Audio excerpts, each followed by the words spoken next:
అయితే చనిపోయినప్పుడు ఏమవుతుందంటే వీళ్ళు తొందరగా ఆ మోక్షానికి వెళ్ళలేరు. పౌర్ణమి రోజు చనిపోతే అదే అమావాస్య రోజు చనిపోయారనుకోండి, వాళ్ళు డైరెక్ట్ గా పితృ దీస్లోకి వెళ్ళిపోతారు. కానీ అమావాస్య రోజు ఎవరైనా చనిపోతే ఇంకా ఎక్స్ట్రా రిచువల్స్ అన్ని ఫాలో అవుతూ ఉంటారు కదమ్మా. అమావాస్య రోజు చనిపోయినా పౌర్ణమి రోజు చనిపోయినా కానీ ఎక్స్ట్రా రిచువల్స్ చేయాలి. ఎందుకు అంటే అది అమావాస్య రోజు అయితే పితృ సంబంధమైన కార్యాలు ఎక్కువగా, అంటే ఆ రోజు మనము పితృదేవతలకి అంటే సంబంధించిన రోజు అని ఒక పెర్సెప్షన్ లోకి వెళ్ళిపోయాం. పితృ సంబంధిత రోజులు అని, అమావాస్య అనగానే దైవ సంబంధిత రోజులు అని. దానికి కూడా ఒక కారణం ఉంది.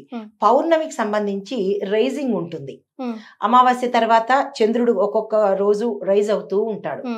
ఈ సమయంలో ఏ కార్యక్రమాలు చేసుకున్నా మనకి రైజింగ్ ఉంటూ ఉంటుంది.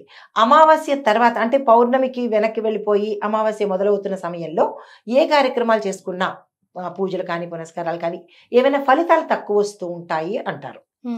అయితే ఇక్కడ మరొక విషయం ఏంటంటే అమావాస్య రోజు చనిపోతే డైరెక్ట్ గా పితృలోకానికి వెళ్తారు. మిగతా కర్మలు అవి సెపరేట్.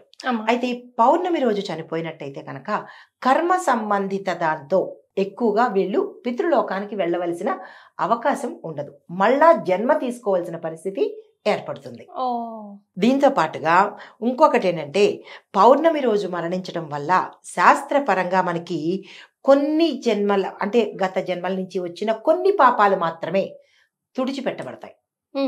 పాపాల్లో కూడా వేరియేషన్స్ ఉన్నాయి. అది మనం తర్వాత ఒక ఎపిసోడ్ చేద్దాం. పాపాలలో ఇన్ని రకాల పాపాలు ఉన్నాయా, ఇన్ని వేరియేషన్స్ ఉన్నాయా? పాపం అంటే ఒకటే అనుకుంటాం మనందరం, కానీ పాపాల్లో కూడా చాలా విభాగాలు ఉన్నాయి. ఆ విభాగాలలో కొన్ని ఈ పౌర్ణమి రోజు చనిపోయిన వ్యక్తి కొన్ని మాత్రమే తుడిచిపెట్టుకుంటాడు, అంటే కర్మల నుంచి తప్పించుకుంటాడు. కొన్ని కర్మలు, కొన్ని పాపాల నుంచి విముక్తి లభించక తిరిగి మళ్ళా పుట్టవలసిన అగత్యం ఏర్పడుతుంది. అదే అమావాస్య రోజు అయితే పాప సంబంధాల నుంచి, అంటే ఈ జన్మలో చేసుకున్న పాప సంబంధాలకి మాత్రమే అతను బాధ్యుడు, గత జన్మ పాప సంబంధాలకి బాధ్యుడు కాదు, డైరెక్ట్ గా పితృలోకానికి వెళ్ళిపోవచ్చు. మనకు ఒక సామెత కూడా ఉంది, అన్ని తెలిసిన వాడు ఏకాశి, ఏమీ తెలియనాడు అమావాస్య రోజు పోతారు అంటారు.